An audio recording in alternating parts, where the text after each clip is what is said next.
ജില്ലയിൽ അക്ഷരോന്നതി പദ്ധതിയുടെ ഭാഗമായി പട്ടികവർഗ സാമൂഹിക പഠനമുറികളിലും ഹോസ്റ്റലുകളിലും സ്ഥാപിക്കുന്ന 16 ലൈബ്രറികളുടെ പ്രഖ്യാപനം വനം വന്യജീവി വകുപ്പ് മന്ത്രി AK ശശീന്ദ്രൻ നിർവഹിച്ചു. അങ്ങനെയൊക്കെയാണെങ്കിൽ എല്ലായിടത്തും ഒരുപോലെ ഈ വികാസ പ്രക്രിയ എത്തിച്ചേർന്നിട്ടുണ്ടോ എന്ന ചോദ്യത്തിന് മന്ത്രിയായ എൻ്റെ പോലും ഉത്തരം എത്തിയിട്ടില്ല എന്ന് തന്നെയാണ്. സാധാരണ ഞാൻ പറയേണ്ടതല്ലാണ്ട് എത്തിയിട്ടുണ്ട്, പക്ഷെ എത്തിയിട്ടില്ല എന്നതൊരു വസ്തുതയാണ്. ആ വസ്തുതകൾ പരിഗണിച്ചുകൊണ്ടാണ് ഉന്നതികളിൽ അംബേദ്കർ കോളനികൾ സൃഷ്ടിക്കാൻ വേണ്ടി തയ്യാറായത്. അതിൽപ്പെട്ട ഒന്നാണ് നന്മണ്ടയിലെ പെരിങ്ങോട്ടുമല കോളനിയാണ്. കോളനി എന്ന് പറയാൻ പാടില്ല.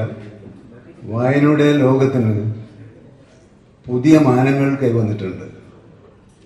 പ്രത്യേകിച്ചും വാർത്താമാധ്യമങ്ങൾ ഇലക്ട്രോണിക് മീഡിയയിലൂടെ വന്നു തുടങ്ങിയ കാലം തൊട്ട് വായന ഒരു ശീലമായി മാറിയവർ പോലും അവരുടെ ചിന്തകളും പ്രവർത്തനങ്ങളും എല്ലാം അതിലൂടെയാണ് നീങ്ങിക്കൊണ്ടിരിക്കുന്നത്.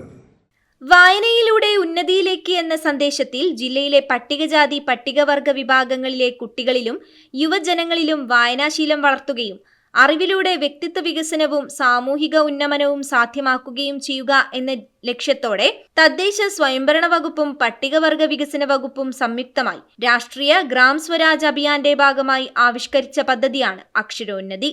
വിദ്യാർത്ഥികളുടെ പഠനമുറികളിലും ഹോസ്റ്റലുകളിലും വായനാ സൗകര്യങ്ങളും ആവശ്യമായ പുസ്തകങ്ങളും ഉറപ്പാക്കുകയാണ് ഇതിലൂടെ ലക്ഷ്യം വെക്കുന്നത്. ജില്ലയിൽ നടത്തിയ പ്രവർത്തനത്തിന്റെ ഭാഗമായി 10,000-ലധികം പുസ്തകങ്ങളാണ് ശേഖരിച്ചത്.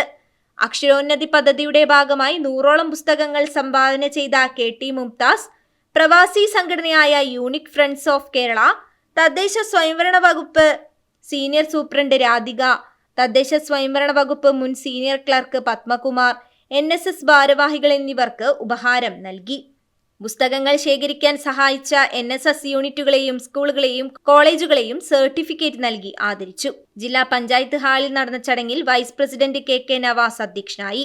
RGSA ജില്ലാ project manager MS Vishnu report അവതരിപ്പിച്ചു.